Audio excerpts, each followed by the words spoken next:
here, just chilling in the fountain. As you'll notice, there's a lot of water in this fountain.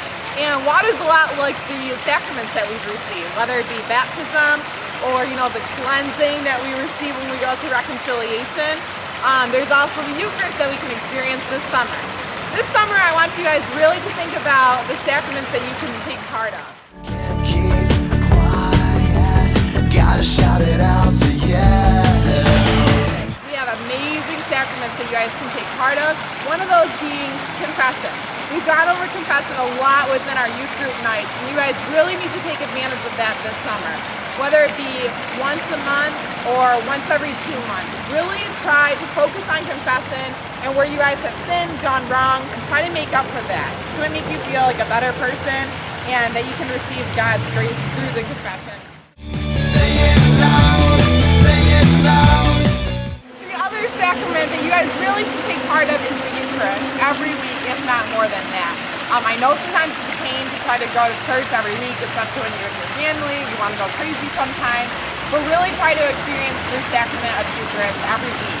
And if possible, it is the summertime, so you probably have a little bit more free time, so in between work and your family life, try to step outside of your comfort zone and go to daily mass maybe. Just check it out. I know you probably will feel a little uncomfortable at first, seeing as how everyone else is probably about 80 years old, but it's really cool and you'll receive the graces of God if you try to go to daily mass. So this summer, don't forget about the sacraments, especially confession and the Eucharist. Yay! Yeah!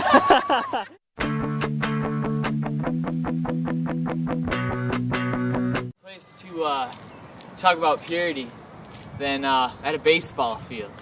And you may think, why a baseball field?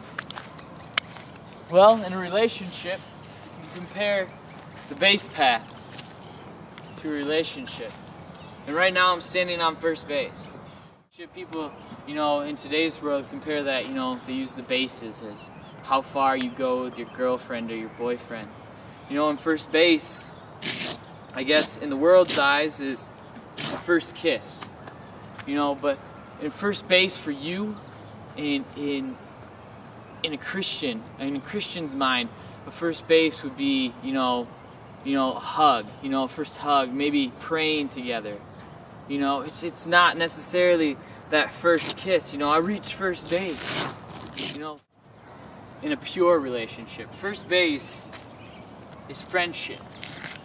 It's getting to know that person, getting to get a feel, for what they're like. Is this the person? Is this a person I want to pursue? Is this a person that I can see, calling me on in my faith?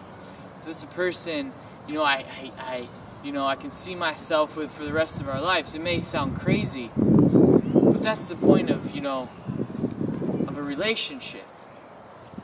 It's to lead you to marriage, And once you get in this spot, this is where prayer comes in, It's like you pray, is this friendship, is this going to lead to something more? And you get on base, okay, maybe you decide that it's the right move, and maybe, prayer's telling you, maybe be a little aggressive on the base paths, This is something that, God is calling you to be exclusive. So instead of standing here forever and waiting and waiting and waiting, and you hear God calling you to be exclusive, you gotta run,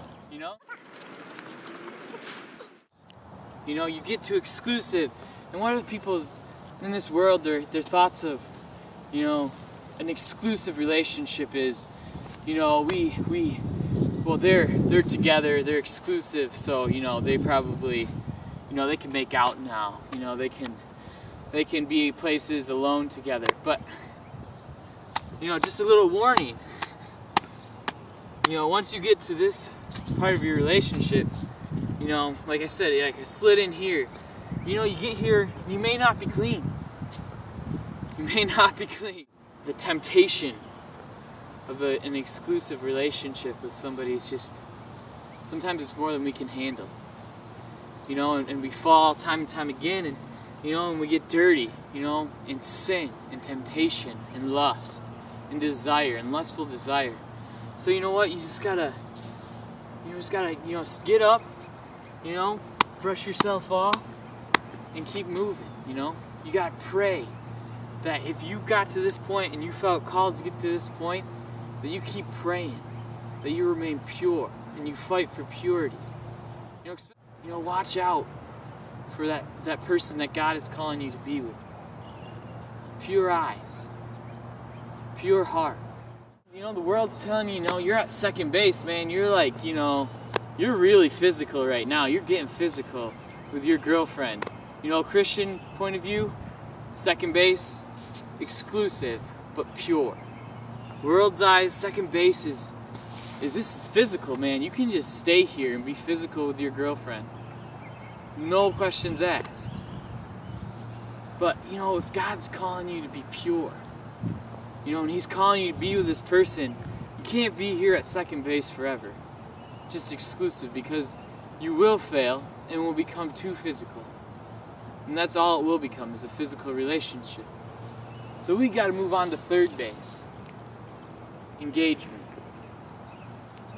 Getting engaged. If that's where God is calling you and He's leading you to, you just got to go for it. You just got to take your lead. You got to go for it. Just like that. You got to come to third prayerfully and purely.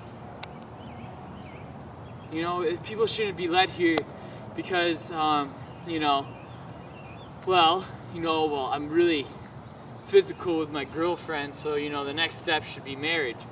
No, you should be here if God calls you here. Engagement. Third base is getting engaged.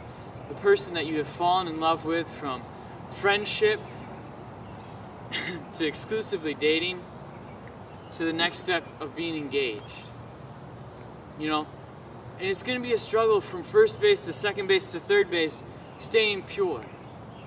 But like I've repeated time and time again to you teens, confession.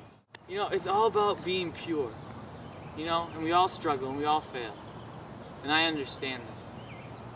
But it's a matter of getting up, and being able to move on and listen to where God is calling you to. And third base isn't feeling your girlfriend up or feeling your boyfriend up. Third base is your true love that God is calling you to. Well, it's enough love, to get married. He's calling you to that. What comes next isn't going to be the easiest thing, and my leg is hurting from sliding, so I'm just gonna walk home right now. Into marriage. I've never experienced it. I've seen my brother experience it. We've all seen our parents. Whether it be a good marriage or a tough marriage. But once you've reached home plate,